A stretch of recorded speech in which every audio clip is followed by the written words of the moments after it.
All right, that's all we need here.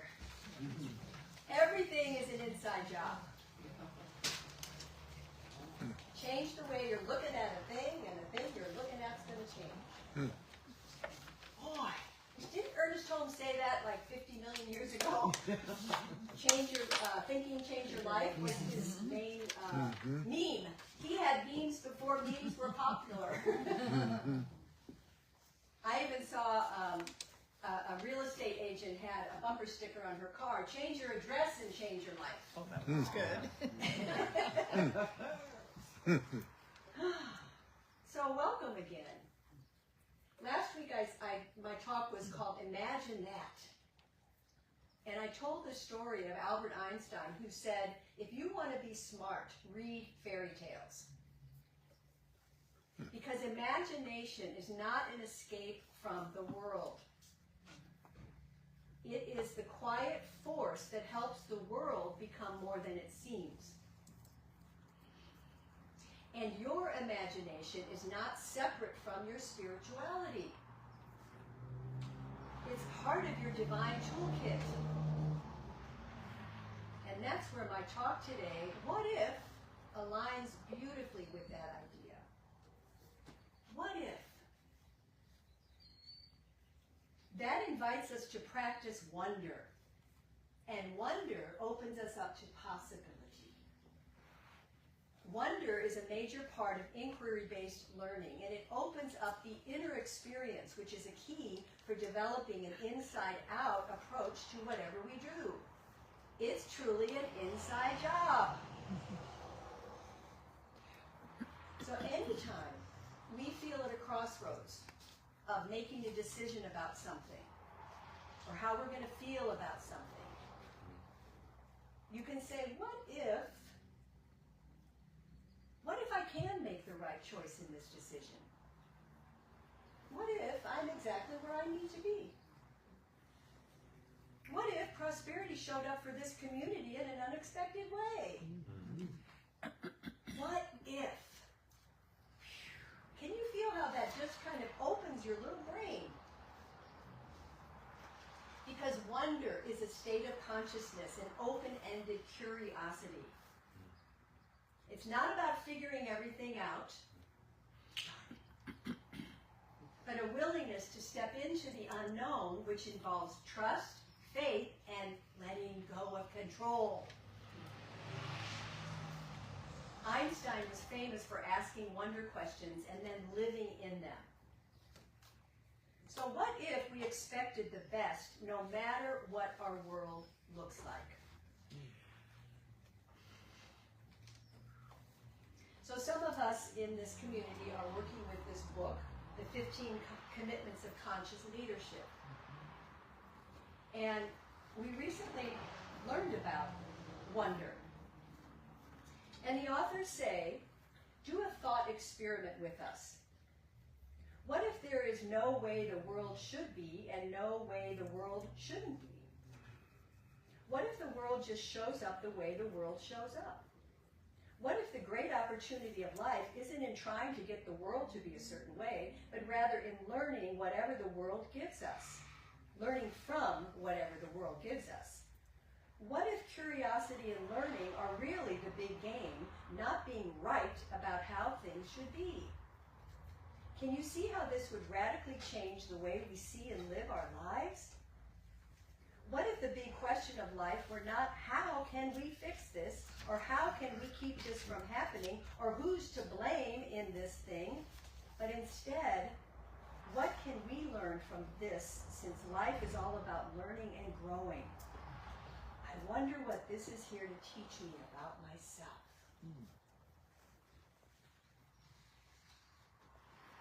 So today we're going to look at how belief and expectancy work together to change our lives and defy limitations. Because when we lean into joy and possibility, choosing to expect better of ourselves, expect better of each other and the world with curiosity, something shifts. Imagine this. What if I truly believe believe that good is always unfolding, even in the face of my challenges. Wow. How might my life and the world change then? Change the way you're looking at a thing, and the thing you look at is going to change, he's saying. It's not easy to do. I know that. Believe me, I have to practice at this all the time. Dr. Ernest Holmes, our founder, said, "There's a power for good in the universe greater than you are, and you can use it." We all believe this. The question is, why do we not use it more effectively? If all things are possible to faith, why do we not have more faith? Let us learn how we can more effectively cooperate with the laws of mind in action. Our belief acknowledges this power for good, and our expectancy will activate it. So what are you expecting?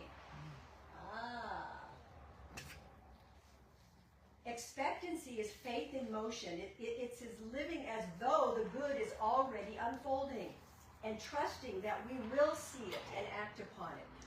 What if we expected the best, no matter what the outward experience of the world is presenting to us? What if, without exception, good is always happening somewhere? Because it is. In the science of mind teaching, we know that joy and sorrow stand side by side. And yet, we can still invite everyone, no matter their burden, into a space of love and a vision of hope, goodness, and believe that all things are possible. It's said in the Bible, with God all things are possible. With the divine, with the Creator, all things are possible. With love, all things are possible.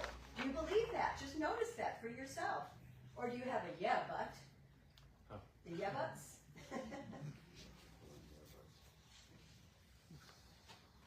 The evidence out there doesn't necessarily show that, but it's what we're looking at and what we're looking with. And this is not about blind optimism or being a Pollyanna. What a great story that was. Do you remember Pollyanna? It is actually a courageous choice to expect better of ourselves and the world. It takes courage right now to stand for something greater and to hold that strong, rooted in.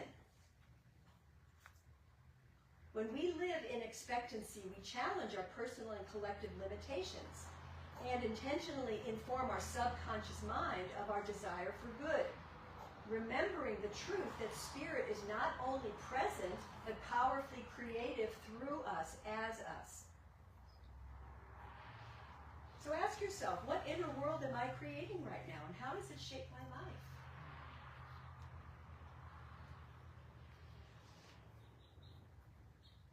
I love what Mary Baker Eddy said, who was a Christian scientist. Divine love always has met and always will meet every human need. Period. And that divine love is within each of you. It's there. So are you remembering your silent partnership with that divine love within you? Call it forth. Ernest said, you already are a spiritual being. When the mind understands this and embodies its essence, that which you are in the invisible will become more apparent in the visible.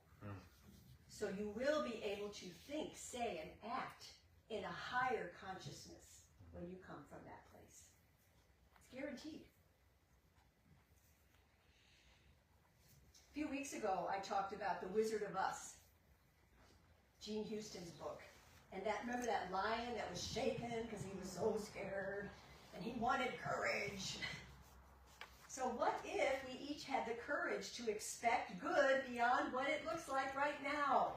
Expect the good. Let's say I choose to make courageous choices. I choose to make courageous choices. Because, you know, I don't know, the world will always present us with some conditions. Some are beautiful, others are painful and difficult. And those painful and difficult ones tempt us into hopelessness, limited thinking, and resignation. The ain't it awful? And yeah, it may be awful. Yet, to expect something better is a revolutionary act. It's a courageous stand for living our best lives today and cultivating the future, one that invites that joy, invites that sorrow in close relationship, and still choose hope. Still choose to see a better way. Still choose to turn it over to God when there seems to be no way.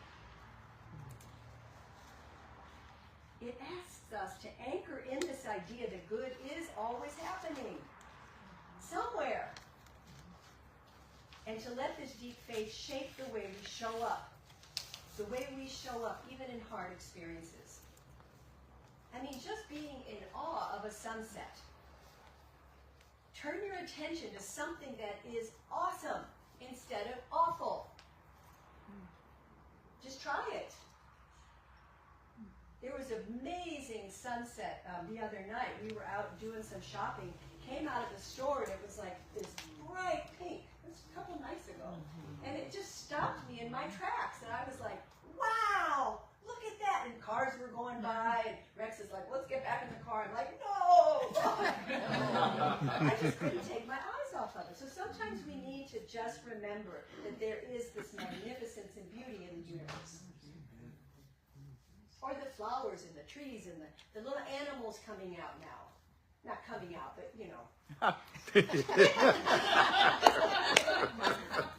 Oh, they are what they are. Yeah. So there's this story, I'm sure lots of you have heard about the two little boys, twin boys. It was their birthday. And they were so excited. And the dad said, okay, come on outside. I got something for you. And so the two little twin boys went outside, and in the front yard was a pile of manure. And the two little boys stood there and looked at this big pile of manure. And one of them started crying. I don't want that. That's terrible. Ran in the house. And the other little boy was like, okay, there's got to be a pony in there now. I know there's a pony here. That's the story. But think about that. What are you going to choose? Expectancy. Because when headlines, social media feeds, and our public and private conversations seem divisive and polarized, the idea, even the idea of expecting good can seem impossible.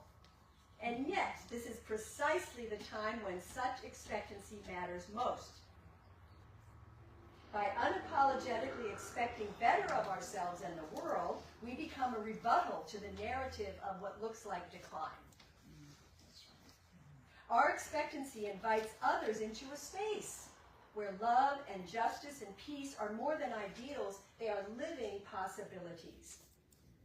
And so in this way, we model that hope is not passive. It's a spiritual and moral commitment to the betterment of all. Say, I believe in goodness, so I expect the best. I believe in goodness, so I expect the best.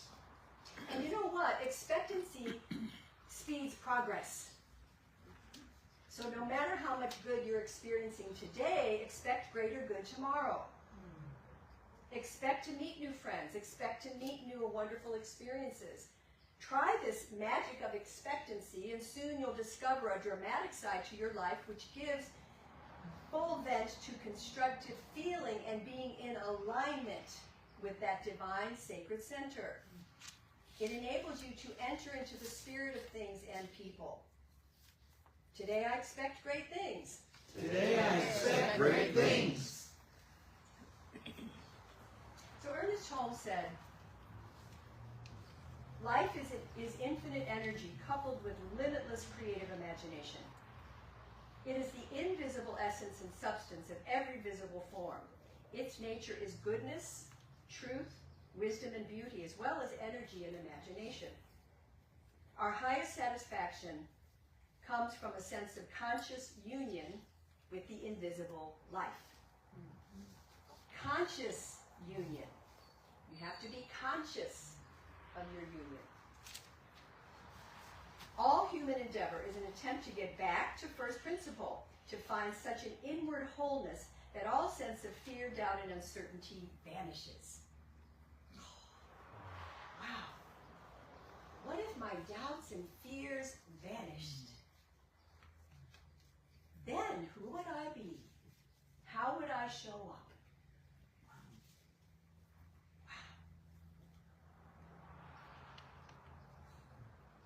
So Michael Beckwith said, since your fulfillment lies in your question, what if you woke up and instead of asking how you're going to make it through the day,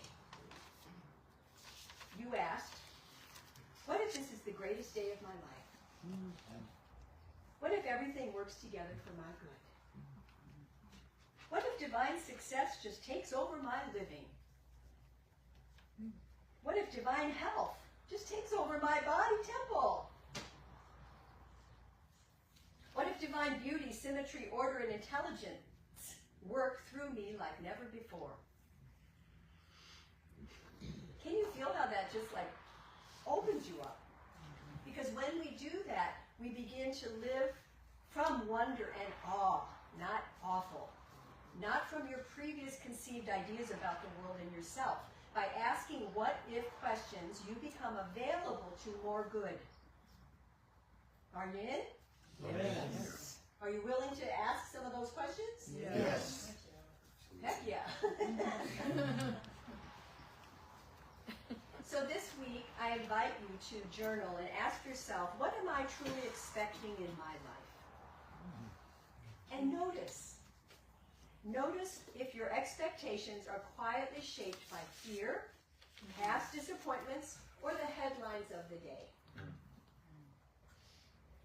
Then, imagine shifting those expectations towards the highest good you can envision for yourself, your community, and the world. And ask yourself some open-ended questions. What if everything shifted? And I invite you to meditate on the possibility that joy and sorrow can stand side by side, and yet good can still unfold.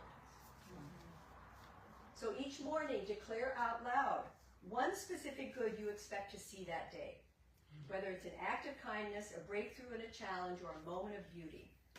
And then notice throughout the day, any cynicism, doubt, or resignation tends to creep in, because it will. And then you consciously replace those thoughts with the affirmative statement of faith. And you re-anchor, moment by moment, the idea that Spirit is at work here, even here. Spirit is here. God is here. And let your words, actions, and presence quietly defy the belief that the outer conditions have the final word, because they don't. What if? What if I just take a breath and return to love? What if I just forgive myself, or I forgive whoever? Because it changes your mindset. Imagine that. Everything is an inside job.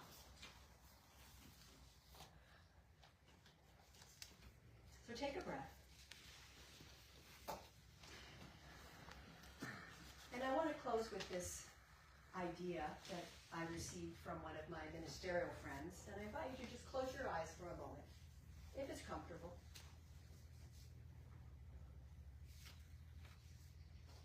And contemplate this. Even in the apparent absence of peace, there is peace.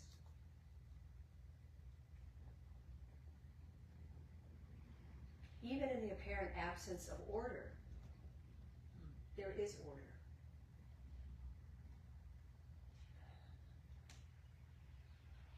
Even in the apparent absence of God, there is God.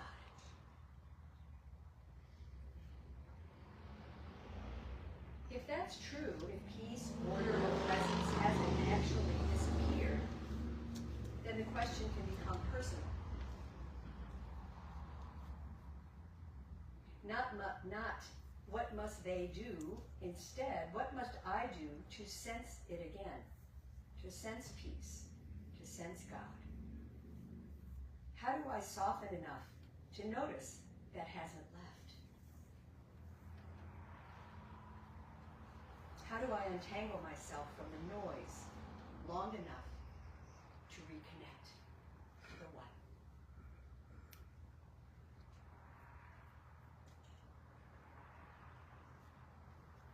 And I trust, my friends, that each of you will find a way this week to do just that. To find peace, to find that order, to find that God within you. Because you each have courage. I know that to be true. So thank you, thank you, thank you for being who you are and being willing to make a stand for peace. And so it is. So it is.